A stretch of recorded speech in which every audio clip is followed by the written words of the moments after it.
කියන්නේ කාටවත් අනිකාව පාවිච්චි කරලා පයින් ගහලා විසි කරලා යන්න අයිතියක් තියෙනවා කියලා. අයිතියක් නැහැ. මොකද මේක මිනිස්සු පාවිච්චි කරන්නේ කපට විදියට. ඇත්ත කතාව ඒකයි.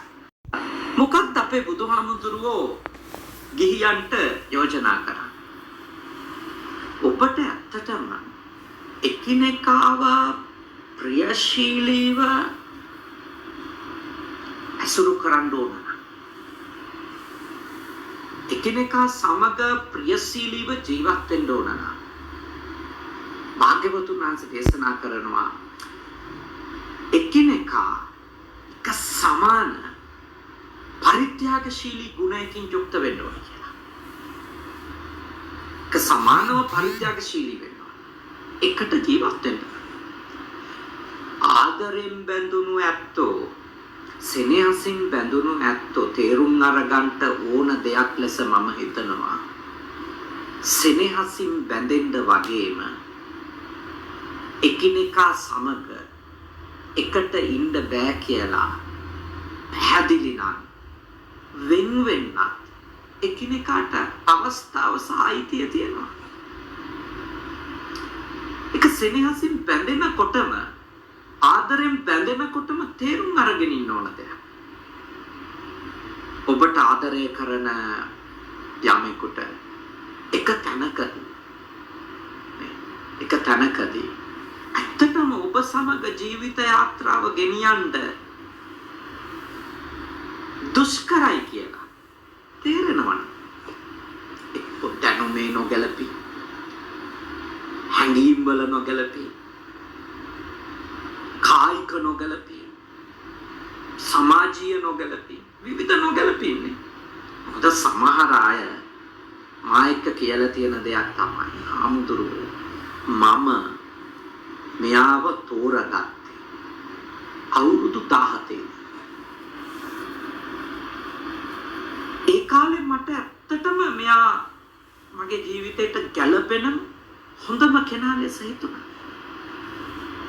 හැබැයි අඳුරු මම දිගටම ඉගෙන ගත්තා. මම එයාට ආදරෙත් කරා. හැබැයි අට අවුරුදු 25 වෙනකොට මට මගේ හිත දිගටම කියනවා නම් මෙයා විවාහ කරගෙන මට මෙයාත් එක්ක ගමනක් නැහැ කියලා.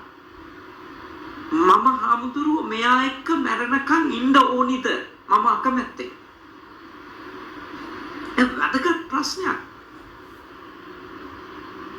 ඒ කියන්නේ ජීවිතේ සමහර ඒකයි ඇත්තටම මේ මුළු ජීවිතේටම කෙනෙක් තෝරා ගන්න හිතනවා නම් ඒවට අඩුම දශක දෙකක්වත් අවුරුදු 20ක් ජීවත් වෙලා පරිණත තත්ත්වයටපත් වුණාට පස්සේදී ඒ වගේ තෝරා ගැනීම ගැන හිතන්න කියලා මම පුද්ගලිකව කෙනෙකුට යෝජනා කරන්නේ ඔය ළමා කාලේ තෝරා ගන්නා අයව සමහර වෙලාවට ළමාවිය ඉක්මවාගෙන යම්කිසි ආකාරයක ජීවිතේ පරිණත බවකට එනකොට නොගැලපීම් ප්‍රමාණය වැඩි බව දැනෙන්න පටන් ගන්නවා. එදාට කෙනෙකුට හිතෙනවා දෙන්නගෙන් කෙනෙකුට හිතෙනවා මට මෙයාත් එක්ක ඉන්න බෑ. මට මෙයාත් එක්ක ජීවිතේ යන්න අමාරුයි. ඉතින් වෙන වෙන්න ඉල්ලනවා. හැබැයි අනිත් පාර්ශවයේ බැඳිලා ඉන්න ප්‍රමාණය හැටියට ඒ පාර්ශවයට වෙන වෙන්න බෑ. එයාට වැළපෙන තරහ ගන්නවා. රණ්ඩු කරනවා. එතකොට වෙන්නේ බොහෝ වෙලාවට අපේ වගේ රටවල් වල ඝාතන කරන්නේ. එක්ක සියදි විනාශා ගැනීම වලට. හැබැයි මම මේ ලෝකෙ දියුණු භෞතිකව දියුණු සහ ශිෂ්ටාචාරාත්මක විදියට යම් දියුණු මිනිස්සු මම දැකලා තියෙනවා. එහෙම Tamanට එකිනෙකා නොගැලපෙනවා කියලා අපේ රටේ එහෙම මිනිස්සු ඉන්නවා. නොගැලපෙනවා කියලා තේරුම් ගත්තට පස්සේ සාකච්ඡා කරලා වෙන වෙන මිනිස්සු ඉන්නවා ගෞරවණීය විදියට. එහෙම වෙන වෙන්න පුළුවන්. එහෙම වෙන වෙන්න අයිතිය තියෙනවානේ. අකමැත්තෙන් තමන්ගේ හිතට එකඟ නැතුව එකට ඉන්න එක ගැන හෝ ඊටත් එහා තීරණ ගැනීම විවාහ ජීවිතයට යෑම වගේ බරපතල තීරණ ගැනීමකට නොයා යුතුයි කියලා තමයි මා පුද්ගලිකව විශ්වාස කරන්නේ. මොකද හේතුව එහෙම ගියොත් වෙන්නේ ඒගොල්ලෝ හැමදාම දුක් විඳින මිනිස්සු වෙනවා. හැමදාම දුක් විඳින වෙනවා. හැමදාම රණ්ඩු කරම ජීවත් වෙයි. මරාගනි. එක සියදිවි විනාශාගනි. එින්දා විවාහ ජීවිතයට පෙර තමන්ගේ ජීවිතේ තමන් කරන නොකරන දේ ගැන හරි නිදහස් තීරණයකට ඒකෙන් කියන්නේ කාටවත් අනිකාව පාවිච්චි කරලා පයින් ගහලා විසි කරලා යන්න අයිතියක් තියෙනවා කියලා. අයිතියක් නැහැ. මොකද මේක මිනිස්සු පාවිච්චි කරන්නේ කපට විදියට. ඇත්ත කතාව ඒකයි. මිනිස්සු සමහර කෙනෙකුට ආස වුණාම ඒ ආසාව ඇතුලේ බැඳුම් හදාගෙන තමන්ගේ අරමුණ ඉෂ්ට කරගත්තම පයින් ගහන අය ඉන්නවා. ඒ ගොඩක් වෛරය ගොඩ නැගෙන්නේ ඒක තේරුණාම මාව පාවිච්චි වුණා. මාව පාවිච්චි කරලා වීසි කරා. මට පයින් ගැහුවා. එතෙන්දි තමයි ගොඩාක් වෙලාවට වෛරය ක්‍රෝධය හැදෙන්නේ. ඒ නිසා මිනිස්සෙකුට ජීවිතේ නොගැලපීම් තියෙනවා නම් කතා කරලා වෙන්වීම වෙනම කාරණාවක්. හැබැයි පාවිච්චි කරලා විසික් කරන්න හිතීම වෙනම කාරණාවක්. එකක් ලෙස ගන්න එපා, එක දෙකක් ලෙස ගන්න. මොකද ඒක තේරුම් ගත යුතු දෙයක්. ඒක වටහා ගත යුතු දෙයක්. පාවිච්චි කරලා විසික් කරන්න ඒ වුණොත් අනිකාට කී දෙනෙක් පාවිච්චි කරලා විසික් කරන්න අයිතිය හම්බ වෙනවද? කී දෙනෙක්ව කපට විදියට Tamanට ඕන විදියට පාවිච්චි කළා මගාරින්න අයිතිය හම්බ වෙනවද? නෑ. ඒ වැරද්ද කාටවත් කරන්න බෑ. ඒකට එයාට මේ ලෝකේ නෛතික දඬුවම් හම්බුනේ නැතොත් එයා කරන කර්මයට විපාක විදියට හරි යාට දණ්ඩනය මේ සබදාහමෙන් හරි හම්බ වෙනවා. ඒක ගැන නම් අයි කිසි සැකයක් නැහැ. ඒක වෙනවා. ඒක අනිවාර්යයි නේ. ඒ නිසා මම ඔබට යෝජනා කරනවා වැදගත් දේ තමයි ජීවිතේ හැම වෙලාවකම පුළුවන් තරම් සමානව විශ්වාසයන් ගොඩනගා ගන්න උත්සාහ කරන්න. භාග්‍යවතුන් වහන්සේ සම ශ්‍රද්ධා කියලා යෝජනා කරන්නේ ඒක. විශ්වාසය සමාන කරගන්න. ඒකට කැප වෙන්න. මේ භවයේ විතරක් නෙමෙයි ඊළඟ භවයේ හමු වෙන්න හිතන ආදරයක් නම් ඔබේ ආදරය. ඔබ කල යුතු දෙයක් තමයි විශ්වාසය දෙදෙනාගේම එකිනෙකා පිළිබඳව විශ්වාසය සමානව ගොඩනැගෙන්න ඔබ ජීවත් වෙන විදිය ඇතුලේ පරිසරයක් නිර්මාණය කරනවා. විශ්වාසය කියන එක විශ්වාස කරන්න කිව්වට විශ්වාස වෙන්නේ නැහැ කවුරුත් කාටවත්. ඒ විශ්වාසය කියන එක අනේකාට ඇති වෙන විදියට අප ජීවත් වීම අපේ කටයුතු කිරීම තමයි ඊටාම හොඳ සම්බන්ධයක් ඔබට ඊළඟ භවයේත් මුණ ගැහෙන ආදරයක් වෙනුවෙන් ඔබ සැලසුම් කරනවා නම් ඔබගේ ඒ විශ්වාසයේදී ඔබ කටයුතු කළ යුතු විදිය ඒක. අවංකව ඒක ගොඩ නැගෙන්න දෙන්න ඕන. කොහොමද? විශ්වාසය කියන එක නිකන් අන්ධයෙක් වගේ ගොඩ නැගෙන්නේ නැහැ. විශ්වාසය ගොඩ නැගෙන්නේ නිතර හමුව. ඊළඟට සමගියෙන් සංවාද කිරීම. විශ්වාසයක් ගොඩ නැගෙන්නේ සමගියෙන් සංවාද කිරීම. ඊටාම හොඳින් හවුකම් දීම. තමන් කරන දේවල් වල තමන්ගේ ජීවිතයේ යම් විනිවිද භාවයක් පවත්වා ගැනීම. ට්‍රාන්ස්පරන්සි ඒව පවත්වා ගන්න එක. නැතුව විශ්වාසය ඉබේ ගොඩ නැගිටිනවා. මාව විශ්වාස කරන්න. ඔයාගේ වගකීමක් මාව විශ්වාස කරන එක වගේ දෙයක් කිසිම තේරුමක් නැහැ. ආදරය කරන දුවෙක් පුතෙක් එකිනෙකාට ආදරෙන් බැඳිලා ඉන්නකොට මම හිතනවා අවශ්‍යයි ඒ ශ්‍රද්ධාව නිර්මාණය වෙන්න නම් භාවිතාව ඇතුලේ ඒ කණිකාට දැනෙන්න ඉඩ සැලසෙන්නේ. භාවිතාව ජීවත් වෙන විදිය ඇතුලේ අනිකාට ඒක දැනෙන්න ඕන. විශ්වාස කෙනෙකු උපදින්න ඕන. ඇක්ටිව් වෙන්න ඕන.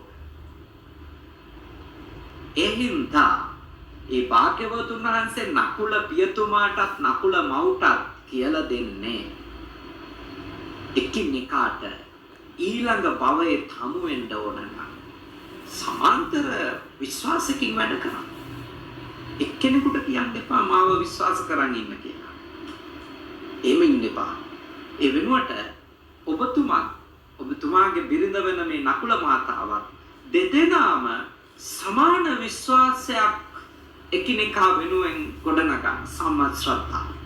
ඒක ආගමිකව වුණා සමාන ශ්‍රද්ධාවක් තියෙන එක ආගමික විශ්වාසයේ වුණා අත වශයෙන්ම ගොඩක් උපකාරවත් වෙනවා ජීවිතය ගැටුම් අඩු කරන. ආගම් දෙක කායට විවාහ වෙලා එකට ඉන්න බෑය කියලා මෝඩ අදහසක මම නැහැ. නමුත් අර ගිහි ජීවිතේ ඇති වෙන සමහර ප්‍රශ්නවලදී විසඳුම් හොයනකොට එක සමාන වූ ආධ්‍යාත්මික විශ්වාසයක් නම් තියෙන්නේ. ඒකට හරි ලේසි ප්‍රශ්නවලට උත්තර හොයන්න. ඒකයි මම කියන්නේ උදාහරණයක් කිව්වොත් බිරිඳ ඊළඟ භවය විශ්වාස කරනවා නම් සැමියා ඊළඟ භවයක් විශ්වාස කරන්නේ නැත්තම් බිරිඳ පව පිළිගන්නේ නැත්තම් සැමියා පව පිළිගන්නව නම් එතන තියෙන්නේ පරස්පරයක්. එක්කෙනෙක් පව පිළිගන්නවා අනිකා පව පිළිගන්නේ නැහැ. එක්කෙනෙක් ආය උපදිනවා කියලා පිළිගන්නවා අනිකා පිළිගන්නේ නැහැ. එක්කෙනෙක් පිළිගන්නවා කරන හොඳ හෝ නරකවල විපාක මට එනවා කියලා අනිකා පිළිගන්නේ නැහැ. එතකොට ඒ වගේ අදහස් ඒ වගේ විශ්වාසයන් සහිත දෙන්නේ නිතරම ඉන්නේ යම් පරස්පරයක් ආරම්භයේ ඉඳලම ගොඩනගා. එතකොට එවැනි පරස්පරයන් සහිතව ආධ්‍යාත්මිකව සමානාත්මතාවයක් සමාන බවක් ගොඩනගාගෙන යන්න බැරි අය විවාහයේදී සහ විවාහයෙන් පස්සේනේ ඇත්තම ජීවිතේ හම්බ වෙන්නේ. අන්න එතෙන්දී ලොකු කට්ටන වලට යන්න වෙනවා. ඒක බේරගත්තු අය ඉන්නවා. හරි.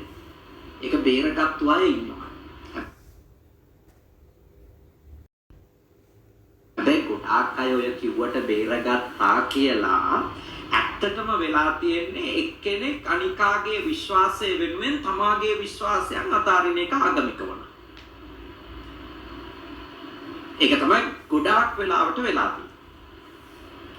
ඒ කියන්නේ ඒක යම් කිසි ආකාරයක නිදහස් තීරණයක් නෙමෙයි. ඒක මානවයේ නිදහසේ ගත්තු තීරණයක් නෙමෙයි. පවුල රැක ගන්න ඕන නිසා පවුල කඩකප්පල් වෙන එක වළක්ව ගන්න බැරි නිසා සමහර අය තීරණය කරන හරි මම ආදරය වෙනුවෙන් මගේ ආගමික විශ්වාසය මම අතහැරලා දානවා. හැබැයි යා දීර්ඝ කාලයක් ඇතුලේ එයාගේ තිබුණු පිළිගැනීම් සහ එයාට මේ විවාහය රැක ගැනීම වෙනුවෙන් අලුතින් ඇති කරගන්න වෙලා තිබෙන විශ්වාසයන් එක්ක එයා ගෙවන ජීවිතය සුව පහසුයි කියලා නම් හිතන්න අමාරුයි. ඒ හින්දා එකිනෙකා සම්බන්ධ විශ්වාසයේ සමාන බවක් නැත්නම් සම ශ්‍රද්ධාවක් පවත්වා ගැනීම වගේම මම විශ්වාස කරනවා ආධ්‍යාත්මික ජීවිතයේ එක සමාන විශ්වාසයන් පිළිගැනීම් තියෙන අය බවට පත් වුණොත් ඒගොල්ලන්ට යම් ආකාරයකට එහෙම පිළිගැනීම් සමාන වුණා කියලා ජීවිතයේ සියලු ප්‍රශ්න විසඳෙන්නේ නැති වුණත් ගොඩක් දේවල් සම්බන්ධව යම් මැද තැනකට ඇවිල්ලා කටයුතු කරන්න පුළුවන් වෙනවා කියලා මා විශ්වාස කරනවා. අපේ තථාගතයන් වහන්සේ මේ සම ශ්‍රද්ධාවෙන් යුක්ත අය ඊළඟ භවයේ එකිනෙකාට මුණ ගැහෙනවා කියලා වදාළ ඒ උතුම් බුද්ධ වචනේ අර්ථ අතර ඔය අර්ථෙත් තියෙනවා. අනිත් එක මම විශ්වාස කරන දෙයක් තමයි දැන් ආධ්‍යාත්මිකව එක සමාන අය එක සමාන පරිසරවලදී හමු වෙනවා. ඒගොල්ලන්ට එකට ඉන්න ඇත්තටම පහසු වෙනවානේ. අර නිකන් කීමටත් කියන්නේ එක જાතියේ කුරුල්ලෝ එකාත්තේ වහනවා කියලා. ඒව නිකම් නෙමෙයි. ඒක මුළු ලෝකෙම දැනුමක් විදියට විශ්වාස කරන දෙයක්. ඒ කියන්නේ ආකල්ප වලින් විශ්වාස සම්බන්ධ කාරණා වලින් එක සමාන වුණාම එයාලට එකට ජීවත් වෙන්න පහසු වෙනවා. ඒකයි සමශ්‍රද්ධා කියන එකේ අදහස. එින්දා ඔබ හිතන්නේ ඔබ ආදරය කරන කෙනෙක් නම් ඔබ අනිකාගේ විශ්වාසය වගේම ඔබ අනිකාට දෙන විශ්වාසය බොහොම යහපත්ව දියුණු කරන්න අනිකාගේ විශ්වාසය රකින්න ගමන්ම ඔබ අනිකාට විශ්වාසවන්ත කෙනෙකු ලෙස ජීවත් වෙන්න අනිකාට විශ්වාසයක් ඇති වෙන විදියට ජීවත් වෙන්න කටයුතු කරන්න හැසිරෙන්න තීන්දුව తీරන ගන්න ඔබ වීරය කරන්න කියලා මම ඔබට යෝජනා කරනවා. එතකොට ගොඩාක් ප්‍රශ්න අවම කරගන්න පුළුවන්. වෙන්වීමකදී උනත් මේ වගේ කරුණු දැනගෙන ඉන්න අයට ඒ වෙන්වීමට උනත් හිත හදාගන්න ලේසි වෛරක්කාරයෝ නොවි. මොකද හේතුව දෙදෙනාම දන්නවා නම් තවදුරටත් අපිට එක සමාන විශ්වාසයක් නැහැ. අපිට එකිනෙකා සම්බන්ධව විශ්වාසයක් නැහැ. අපි කොහොමද එකට ඉන්නේ? අපිට එකිනෙකා සම්බන්ධ පිළිගැනීමක් විශ්වාසයක් නැති වුණොත් එතනින් එහාට ගෙයින් එළියට ගියපු වෙලේ ඉඳලා ඉන්නේ සැක එක්ක නේද? ප්‍රශ්න එක්ක නේද? ඒක ඇතුලේ තියෙන විඳවීම නේද? එතකොට අපිට මරා ගන්න නැතුව වෛරක්කාරයෝ නොවි, මිනිමරුවෝ නොවි, සියදිවි නසා ගන්නවු නොවි ප්‍රශ්නයක් විසඳ ගන්න බැරිද? ඒක අපිට පුළුවන්. විශ්වාසය ඇති වෙන විදියට තවත් කැපවීම කරන්න. සාකච්ඡා කරන්න. ඒ විශ්වාසෙ බිඳ වැටුණු හේතු දෙන්න එක කතා කරන්න. ඒක උත්තර තියෙනවා.